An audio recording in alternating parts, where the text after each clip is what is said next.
వెళ్తున్నాను, ఆ కొండ ముచ్చలతో కోతి వేషాలు వేయడానికి వెళ్తున్నాను అనే చవట సమాధానమైనా ఉండాలి. అవునయ్యా, నేను చవట్నే, అసమర్థుణ్ణే. ఆ మొండికోడు దగ్గరికే వెళ్తున్నాను. ఆ కొండ ముచ్చలతో చేరి దమ్ము కొట్టడానికి వెళ్తున్నాను. సరేనా? ఇంకా ఎన్నాళ్ళు ఆ బేవర్స్ గారితో తిరుగుతావురా? ఉద్యోగం రాని వాళ్ళంతా నీ దృష్టిలో బేవర్స్ గాళ్లే. కానీ వాళ్లే నా ఫ్రెండ్స్, నా ఆత్మీయులు. నా కష్టాలు వినేది వాళ్లే, నా కన్నీళ్లు తుడిచేది వాళ్లే.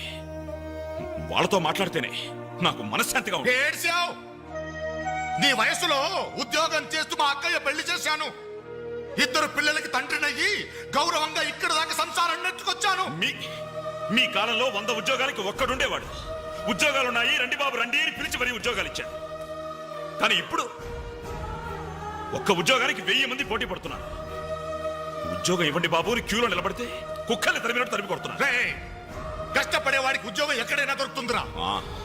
కానీ కష్టపడాలన్న ఆలోచన ఇక్కడ నుంచి రావాలి. వారం రోజులు నీ చెల్లికి పెళ్లి పనులు చేయాలన్న జ్ఞానం ఉందా? నేనెందుకు చేయాలి? నేనెవరినైనా చేయాలి. కాబోయే బావగారెట్లో నన్ను పరిచయం చేసావా? ఏమని పరిచయం చేయమంటారు సార్ మిమ్మల్ని? నా కొడుకు గవర్నరు, నా కొడుకు కలెక్టర్ పరిచయం చేయమంటారా? గవర్నరు కలెక్టర్ అయితేనే పరిచయం చేస్తావా? నీ కొడుకు నాకు మాత్రం విలువ. ఏ రోజు నువ్వు ఉద్యోగానికి వెళ్తావో ఆ రోజే నువ్వు నా కొడుకువి. నువ్వు నన్ను కనడం కంటే ఓ ఉద్యోగానికి కనుండాల్సిందే. నువ్వు పరిచయం చేసినా చేయకపోయినా నా చెల్లి పెళ్లి పనులు నేను చూసుకుంటాను. నీ కొడుగ్గా కాదు, నా చెల్లెలకు అన్నయ్య.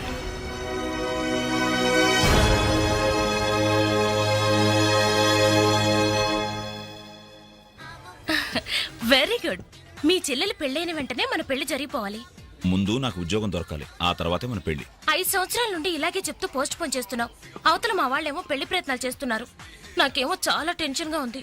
చిత్ర, నువ్వు టెన్షన్ అయ్యి నా టెన్షన్ పెట్టుకో. అన్ని సక్రమంగా జరుగుతాయి. Don't worry, be happy.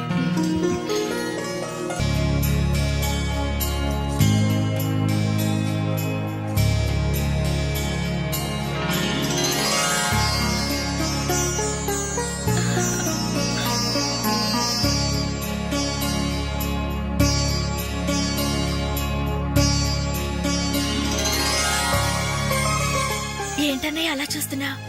అచ్చు అమ్మలా ఉన్నావమ్మా.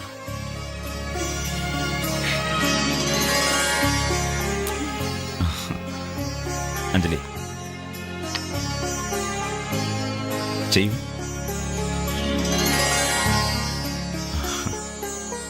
అప్పు చేసి తీసుకొచ్చావా అన్నయ్య? ఇదే ఆఖరప్పమ్మా.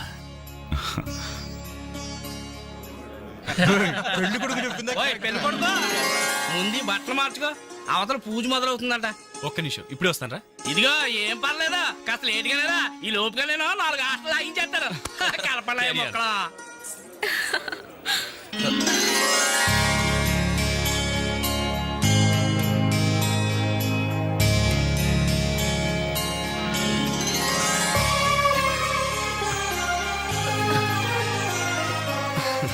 ప్లీజ్. ఏ అంజలి, పెళ్లి కొడుకు మిలిటరీ ఆఫీసర్ అంటే మోటుగా ఉంటాడేమో అనుకున్నాం. స్మూత్ గా స్మార్ట్ గా ఉన్నాడే.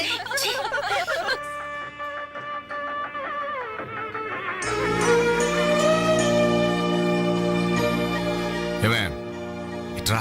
ఏమిటండి? ఈ చైన్ రఘుకిచ్చి అల్లుడు గారికి వేయమని చెప్పు.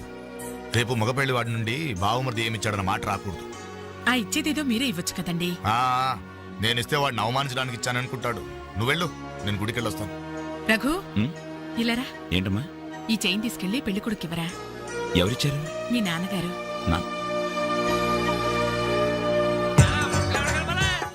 మొక్కల తర్వాత కలుపుతారు, ముందు నీ 100 రాని తీసుకో. ఎంతైనా మగ పెళ్లివారే ఎంత దర్జాగా పేకాడుతున్నారు.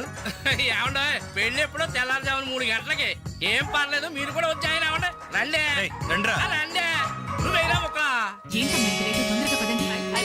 మీరెళ్ళి అమ్మాయి రెడీ అయిందేమో చూడండి. రానివ్వండి బాబు, రానివ్వండి. ఫుల్ కౌంట్ రానివ్వండి.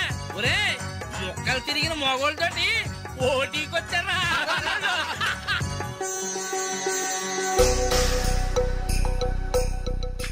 ఇప్పుడు కూడా షోలా? అదే షో. చెప్పత్రా మావ, తీయండి బాబు, తీయండి. పాకెట్లు సొమ్మంతా తీయండి. అలా చూస్తారంటే తీయండి.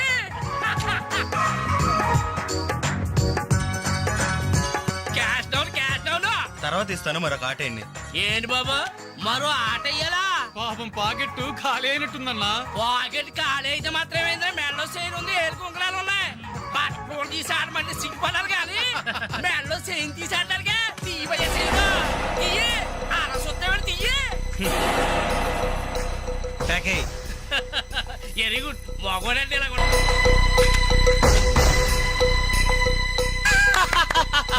ఈ ఆట కూడా మాదే. టోటల్ గా వాష్ అవుట్ చేసే వరకు మేము వదలం. డబ్బులు ముందు మొక్కలేండి, తర్వాత డబ్బులు ఇస్తాం. అప్పు గిప్పు జాంతానాయి. ఉంటే డబ్బులు తీ, లేకపోతే ఒంటి మీద నగలు తీ. వాళ్ళ ఒంటి మీద వస్తువులు ఎక్కడేరా, వేసుకున్న చొక్కాలు తప్ప. తీయండి బాబు, చొక్కాలు తీయండి. ఏంట్రా వాగుతున్నావు? పద్ధతి కాదు బ్రదర్, మర్యాదగా చొక్కా వదులు. నీకు మర్యాద ఏంట్రా గొట్ట? ఏం చేస్తావురా?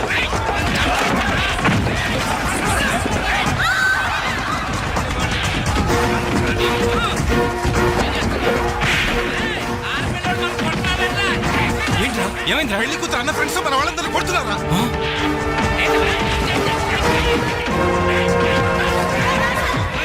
ఏంట్రా? పెళ్లి కొడుకు ఫ్రెండ్స్ మన వాళ్ళని కొడుతున్నారు.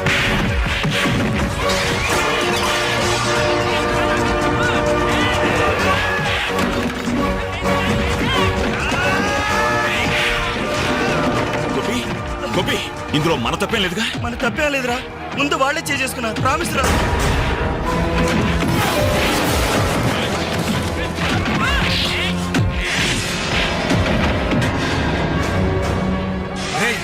కాబోయే బావని కనీసం మర్యాద కూడా లేకుండా మా మీదే చేసుకుంటావురా?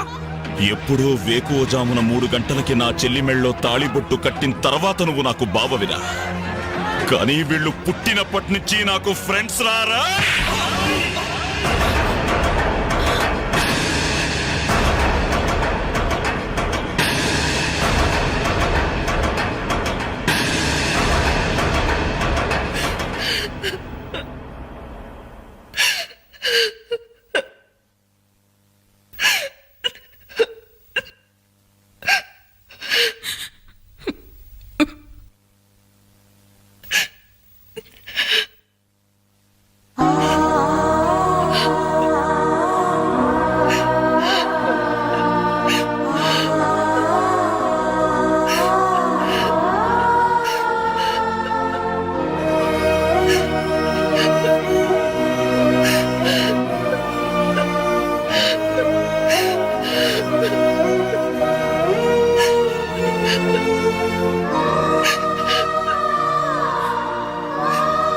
ఎప్పుడు వాడి ఇంట్లో లేడని ఏడ్చేవాళ్ళు. ఇప్పుడు వాడు ఉన్నందుకు ఏడవాల్సి వచ్చిందమ్మా.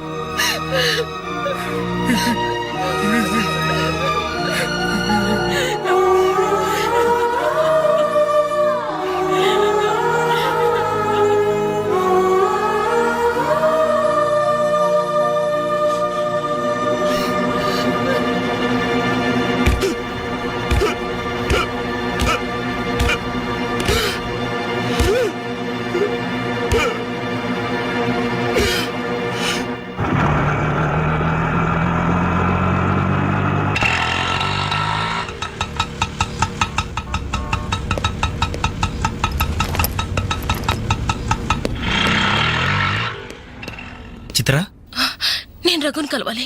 రా. రే రఘు, నీకోసం చిత్ర వచ్చిందిరా.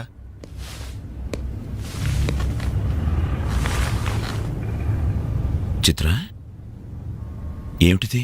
మా వాళ్ళు నాకు వేరే పెళ్లి నిర్ణయం చేశారు, అందుకే ఇల్లు వదిలి వచ్చేసాను. తొందరపడ్డావేమో చిత్ర.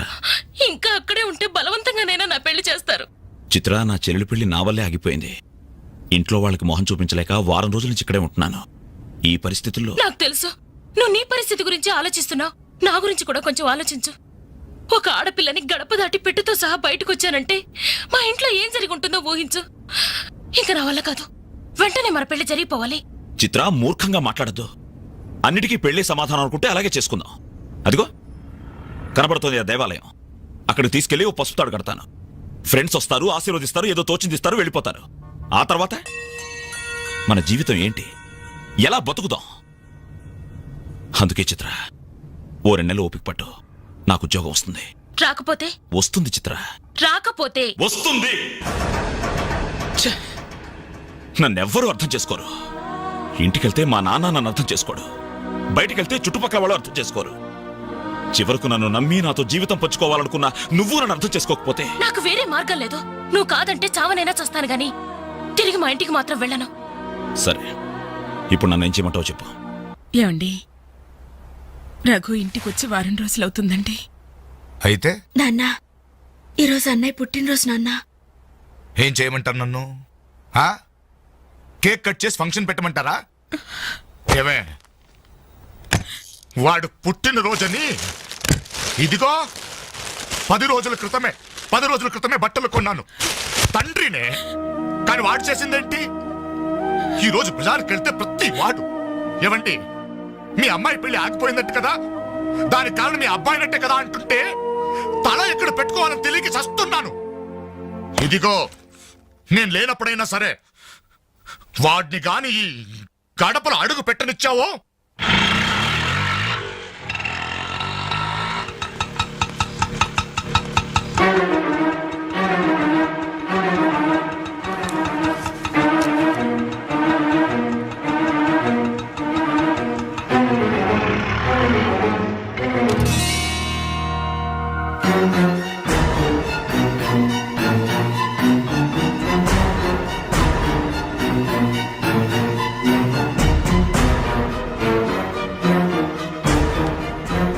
ఎవర్రా ఈ అమ్మాయి? నమస్తే అండి, నా పేరు చిత్ర. నేను మీ అబ్బాయి 5 ఏళ్ల నుంచి ప్రేమించుకున్నాం, పెళ్లి చేసుకోవాలనుకుంటున్నాం.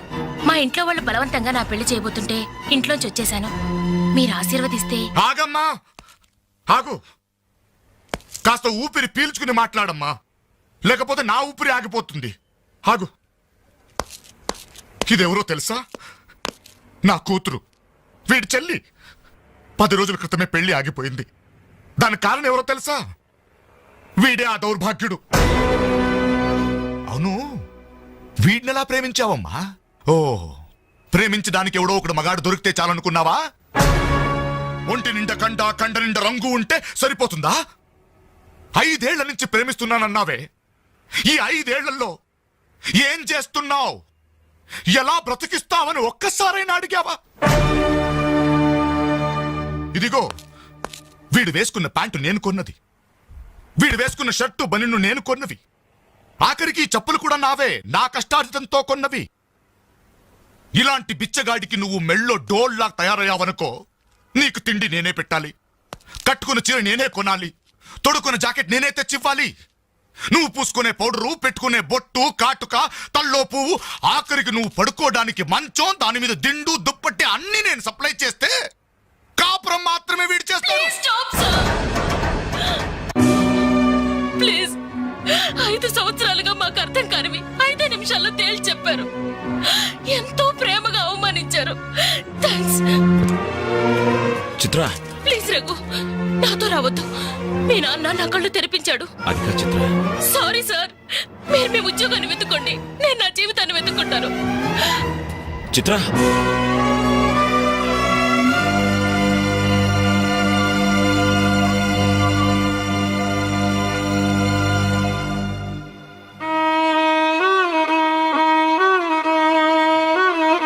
నాన్న, చాలా సంతోషం నాన్న. నా జీవితంలో మర్చిపోలేని అవమానం చేశావు. నన్ను ప్రేమించి నా మీద నమ్మకంతో వచ్చిన అమ్మాయి ముందు నన్ను మాటలతో చిత్రవత చేశావు. అవునన్నా, ఈ ప్యాంట్ నీది, ఈ చొక్కా నీది, ఇదిగో నే కట్టుకున్న వాచి, వేసుకున్న చెప్పులు అన్నీ నీవే నాన్న. ఆఖరికి ఈ శరీరం, ఈ ప్రాణం కూడా నువ్విచ్చిందే నాన్న. నేను నీ రక్తం పంచుకు పుట్టిన నీ బిడ్డం నాన్న. నాకు నువ్వు కాక ఇవన్నీ ఎవరు, ఇంకెవరిస్తారు నాన్న? తండ్రినేవాడు కొడుకుతో 5 సంవత్సరాల వరకు తండ్రిగా ఉండాలి, 15 సంవత్సరాల వరకు గైడ్గా ఉండాలి, 15 సంవత్సరాల తర్వాత ఫ్రెండ్గా ఉండాలి అంటారు. కానీ నువ్వు నాకు ఏ దశలోనూ ఏమీ కాలేదు కదా నాన్న. పైగా 25 సంవత్సరాలు కష్టపడి పోషించిన కొడుకు వ్యక్తిత్వాన్ని ఒక అమ్మాయి ముందు చంపేశా. నా పుట్టినరోజు నాడు నాకు గొప్ప బహుమానం ఇచ్చావు నాన్న. జన్మ జన్మలకి మర్చిపోలేని బహుమానం. నా పుట్టినరోజు నాడే నువ్వు చంపేశావు నాన్న. చంపేశావు.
మా అన్నయ్యలాగా మీరు కాకూడదు. మీకు మంచి భవిష్యత్తు ఉంది. మీలో మీకే తెలియని టాలెంట్ ఉంది. మిమ్మల్ని మీరు నిలబెట్టుకునే శక్తి ఉంది. ఏదైనా సాధించగల సమర్థత ఉంది. మీలో ఉన్న శక్తి సామర్థ్యాలు మొండి గోడల మీద కూర్చోడానికో ఆడపిల్లలు అలర్ట్ చేయడానికో పరిమితం కాకూడదు. మీలో ఉన్న ప్రతిభను మీరు గుర్తించాలి. మీ జీవితం మీద మీకు నమ్మకం, ఆశ కలగాలి. అందుకే అందుకే మిమ్మల్ని ప్రేమించాలని చెప్పాను. కాదంటే ఏ అఘాయిత్యం చేసుకుంటారోనని భయంతోనే అబద్ధం చెప్పాను. నా వల్ల, నా ప్రేమ వల్ల మీరు ప్రయోజకులుగా మారాలని ఆశపడ్డాను. ఇదేనా నేను చేసిన నేరం? ఇదేనా నేను మీకు చేసిన ద్రోహం? చెప్పండి, చెప్పండి. సమాధానం చెప్పండి రా. చెప్పండి. నలుగురు కుర్రాళ్ళతో ఐ లవ్ యూ చెప్తాను నాన్న ఓ కూతురు అడిగితే అలాగే చెప్పమ్మా అని బుద్ధున్న ఏ తండ్రి అనడు. కానీ నేనన్నాను. ఎందుకో తెలుసా? కొడుకు పోతే కన్నవాళ్ళు అనుభవించే చిత్రవద ఎలా ఉంటుందో నాకు తెలుసురా. అదే కడుపు కోత మీ కన్న వాళ్ళు అనుభవించకూడదు. రే, ఒక అమ్మాయిని ప్రేమించడానికి ముందు మిమ్మల్ని కని పెంచి పోషించి చదువు చెప్పించి మీరు ప్రయోజకులు కావాలని ఆశపడే మీ అమ్మ నాన్నలకు మీ ప్రేమను పంచండిరా. ఇప్పుడు లైఫ్ ఎంజాయ్ చేస్తుంటే బాగానే ఉంటుంది. కానీ రేపు 30-35 సంవత్సరాలు అయ్యాక అప్పుడు తెలుస్తుందా జీవితం విలువేంటో అని. రే, గడియారంలోని ముళ్ళుని వెనక్కి తిప్పగలం గాని గడిచిపోయిన నిమిషాల్ని వెనక్కి తీసుకురాలేవరా. మీ జీవితాల్లో మొండి కోడల మధ్య సమాధి కాకూడదు. అశాంతితో ఆత్మహత్యలు చేసుకోకూడదు. అయోమయంలో పిచ్చి వాళ్ళుగానో అప్రయోజకులుగానో అసమర్థులుగానో మారకూడదు. యూత్ బాగుండాలి. ఇప్పటి కుర్రాళ్ళు కంప్యూటర్స్ తో పోటీ పడుతున్నారా? మీలాంటి కుర్రాళ్లే పులేల గోపీచంద్, విశ్వనాథానంద్, సచిన్ తెండూల్కర్ అలా కానున్నారు. మీకు బాగున్నారు. మీరు యూత్స్, అవర్ ఫ్యూచర్. బాగున్నారా? బాగుండాలి.